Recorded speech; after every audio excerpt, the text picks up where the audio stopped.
Madam నమస్తే madam. చెప్పండి madam సెంటర్లో ఏ పార్టీ గెలవబోతుంది? బీజేపీ గెలుస్తుంది ఖచ్చితంగా. ఈ మల్కాజ్గిరి కాన్స్టిట్యున్సీకి వస్తే ఈటెల రాజేందర్ గారు ఉన్నారు, వారిపై మీ అభిప్రాయం ఏంటి?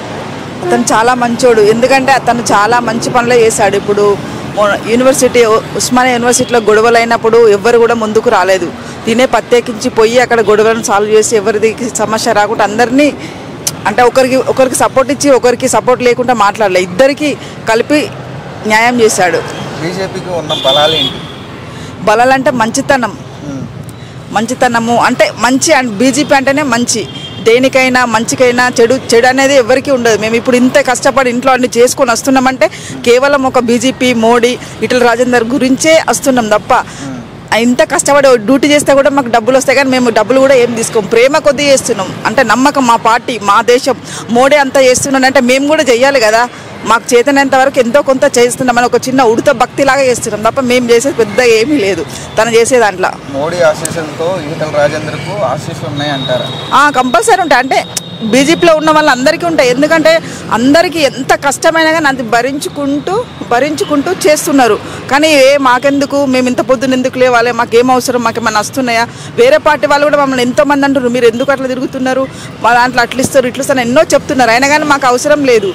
ఒక మోడీని ఆదర్శంగా తీసుకున్నాం, ఎందుకంటే దానికి ఆదర్శంగా కూడా ఈటెల రాజేందర్, శిల్పారెడ్డి వీళ్ళందరూ అంత పొజిషన్ నుండి కూడా ఇంత కష్టపడుతున్నారంటే మేమెందుకు కష్టపడద్దు, మేమెందుకు చేయొద్దు? దేశానికి ఎంతో కొంత చిన్న సహాయం ఉడత భక్తి లాగానే, పెద్ద అది చేసింది ఏమీ లేదు, అందుకోసమనే వస్తున్నాం అంతే. ఒకప్పుడు మోడీని తిట్టిన ఈటెల ఇప్పుడు పొగుడుతుంటే ఎలా అనిపిస్తుంది? అంటే తిట్టుడు అంటే ఒక్కొక్కసారి ఏమైతే, ఇప్పుడు అమ్మ ఉంటుంది మనకి, పిల్లలు చేసిరు అనుకో అది డేంజర్ అని అమ్మకు తెలుసు, వాళ్ళకి తెలియదు కదా, పోయి ఒకటే కొట్టి తీసుకుంటుంది, దగ్గర తీసుకొని వాడిని కొట్టి అట్లా ఆ కోపంలో అన్నాడు. కానీ తన మీద ఏమి కోపం లేదు, తను అంటే తెలుసుకుంటారు కదా పిల్లలు పెద్దగా, కొన్ని సమస్యలకు ఎట్లా ఉంటుంది అంటే అప్పుడు ఏం తెలియదు, తర్వాత తెలుస్తుంది దాని గురించి ఏదైనా. బీఆర్ఎస్ బలపడిన బీజేపీ పుంజుకోవడాన్ని మీరు ఎలా చూస్తారు? మేమైతే చాలా చేస్తున్నాం, ఎందుకంటే మేము కొన్ని గల్లీలలో వెళ్తూ ఉంటే మమ్మల్ని కూడా కొంతమంది ఎన్నో అంటున్నారు, అయినా కానీ మేము టేక్ ఇట్ ఈజీ, దేవుడి పేరు చెప్పి బతుకుతున్నారు, దేవుడు చేసి ఓట్లాడుకుంటారు అంటే మేము అట్లా ఏం చేయము. ఎందుకంటే వాళ్ళకి తెలుసు కదా, ప్రజలకు ఇప్పుడు ముందట్లాగా లేరు, అన్నీ తెలుస్తున్నాయి, కొంచెం టైం పట్టింది అంతేగాని ఇంకా టైం పడుతుంది.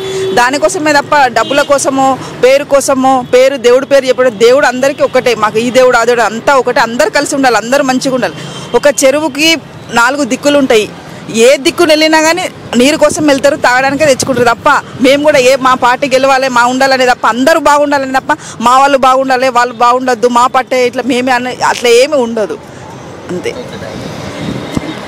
ఇప్పుడు ఆపరేషన్ లేకుండానే మోకాళ్లకు ప్లాస్మా ట్రీట్మెంట్, మీ ఆర్థోపెడిక్ సమస్యలన్నిటికీ రోబోటిక్ టెక్నాలజీ ద్వారా తక్కువ ఖర్చుతో శాశ్వత పరిష్కారం, ఫ్రీ కన్సల్టేషన్, ప్రతి ట్రీట్మెంట్ పై 20% డిస్కౌంట్. ఈ ఆఫర్ కొద్ది రోజులు మాత్రమే, త్వరపడండి. V9 hospitals 9281465842.